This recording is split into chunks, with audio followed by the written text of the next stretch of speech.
জয় জগন্নাথ, শুভ রথযাত্রা। রথযাত্রার দিনে important class দিচ্ছি, তোমাদের রিকোয়েস্ট এই ক্লাসটা দেওয়া।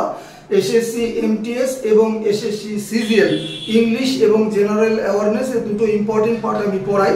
চলো স্ক্রিনশটের জন্য কয়েক সেকেন্ড সময় দিচ্ছি।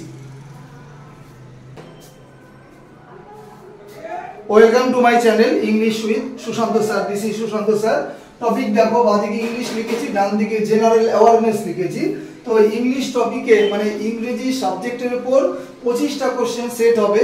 তার মধ্যে ক্লোজ টেস্টে 5 নম্বর মানে 5টা কোশ্চেন সেট হবে। প্রত্যেকটা কোশ্চেনের মান 3, প্রত্যেকেই জানো সিলেবাসটা।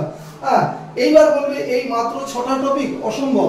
এই 6টা হচ্ছে ইম্পর্টেন্ট টপিক, বাদ বাকি আরো টপিক আছে। প্রতিদিন ক্লাস আমি দেই, ফলো করবে আমাকে ইউটিউবে এবং ফেসবুকে, দুটো জায়গাতে।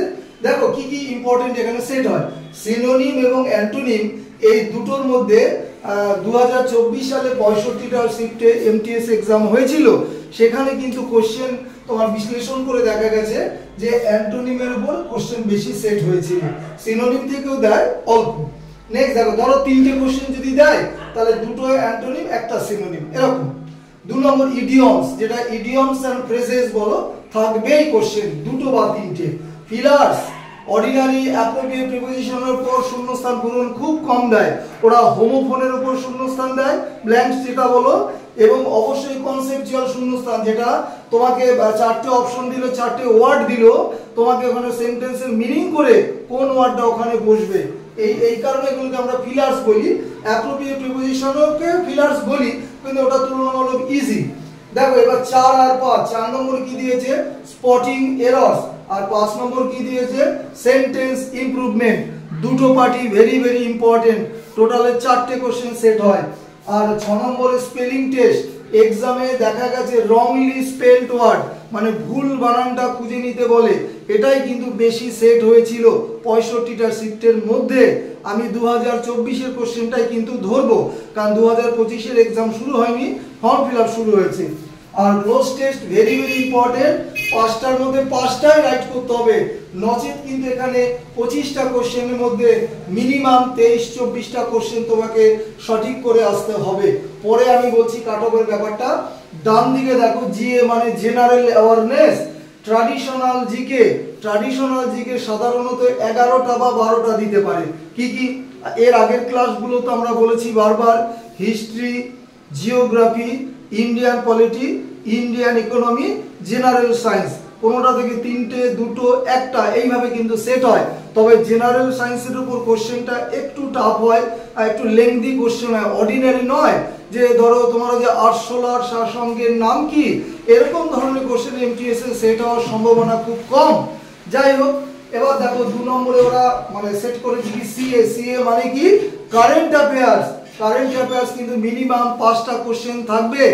এবার দেখো স্ট্যাটিক জিকে থেকে কিন্তু মিনিমাম 8টা কোশ্চেন সেট হবে। কি দিয়েছে নাম্বারে, আর্ট এন্ড কালচার, কলা এবং সংস্কৃতি, ভেরি ভেরি ইম্পর্টেন্ট।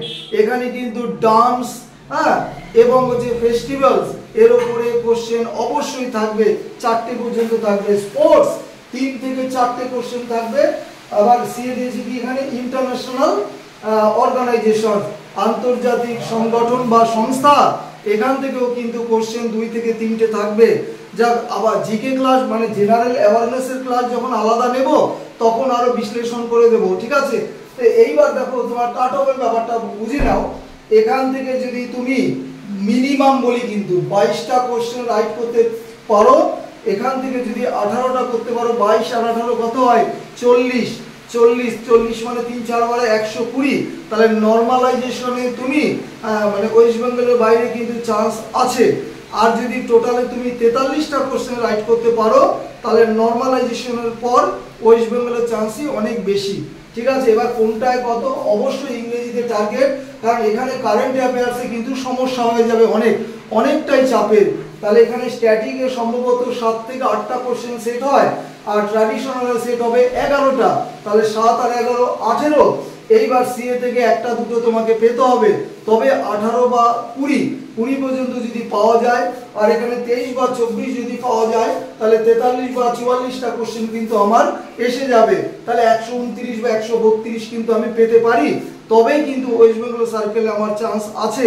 এবং আমি বলবো বর্তমানে কম যোগ্যতায় অর্থাৎ মাধ্যমিক পাশে ভারতবর্ষের মধ্যে সবচেয়ে তোমার কি বলবো সহজতম এক্সাম, যদি তুমি জিকেটাকে কভার দিতে পারো, ঠিক আছে। আর হচ্ছে গ্র্যাজুয়েশন অবশ্যই সিজিএল, ওখানে অনেকগুলো ধাপ থাকে জানো নিশ্চয়ই, মানে স্টেজ থাকে অনেকগুলো, কিন্তু এখানে কিন্তু একটাই স্টেজ এবং there is no interview in this exam. চলো পরবর্তী ক্লাসে আমি ইংরেজি বা জিকে বা জিএ ওটা আলাদা আলাদা করে ডিসকাশন করব। ক্লাস শেষ করছি।